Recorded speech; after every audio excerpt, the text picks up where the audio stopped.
मारेगाव वार्ता। वणीच्या ठाणेदाराविरोधात आदिवासी महिलेची तक्रार। जातीवाचळ शिवीगाळ व जीवे मारण्याची धमकी दिल्याचा आरोप। वणी पोलीस ठाण्याचे ठाणेदार गोपाल उंबरकर यांच्या विरोधात एका आदिवासी महिलेने गंभीर आरोप करत तक्रार केल्याने एकच खळबळ उडाली आहे। वणी येथील तहसील कार्यालयासमोर चहाचे दुकान चालवणाऱ्या आदिवासी समाजातील महिला रीना नंदू जुमनाके यांनी वणी पोलीस ठाण्यातील ठाणेदारावर अत्यंत गंभीर स्वरूपाचे आरोप केले आहे।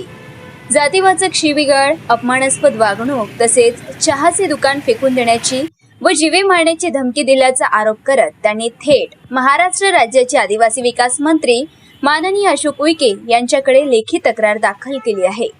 तक्रारीनुसार अर्जदार रीना जुमनाके यांचा मुलगा साहिल जुमनाके याला काही महिन्यांपूर्वी एका पोलीस अधिकाऱ्याने मारहाण केल्याचा प्रकार घडला होता। त्या प्रकरणी दिलेल्या तक्रारीच्या अनुषंगाने 16 डिसेंबर 2025 रोजी रात्री वणी पोलीस ठाण्यात बयानासाठी बोलवण्यात आले होते। बयान नोंदवित असताना ठाणेदार तेथे आले व त्यांनी अर्जदारास जातीवाचक, अश्लील व अपमानास्पद शब्द वापरून शिवीगाळ केली। तसेच तुझे चहाचे दुकान फेकून देईल, तहसील समोर दुकान टाकू देणार नाही अशी धमकी दिल्याचा आरोप आहे।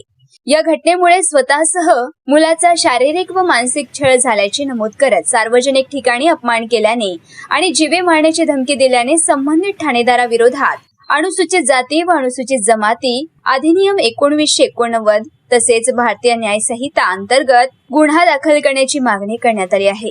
या प्रकरणाची प्रत मुख्यमंत्री, उपमुख्यमंत्री, पालकमंत्री, विशेष पोलीस महासंचालक, जिल्हा पोलीस अधीक्षक व जिल्हाधिकारी यवतमाळ यांना पाठवण्यात आले आहे।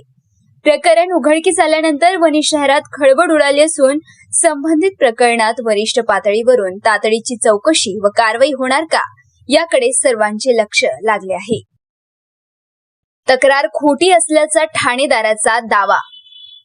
चहा विक्रेता महिलेचा मुलगा हा अवैध धंदेवाईकांचा पंढर असल्याच्या संशयावरून पोलिसांनी त्याचा मोबाईल ताब्यात घेतला होता।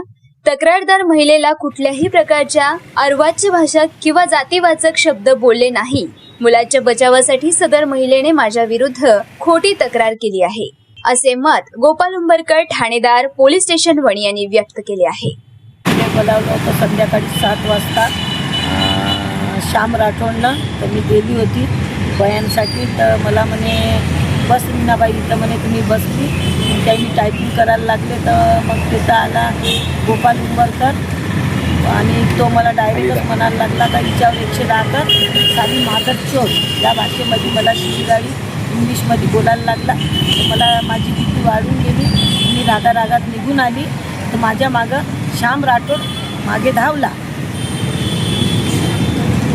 माझ्या याच्यावर कारवाई की नाही झाली, आम्ही कंप्लेंट केली, त्याच्यावर माझी कारवाई की नाही झाली गोपाल उंबरकरवर, तर मी उपोषण मांडणार।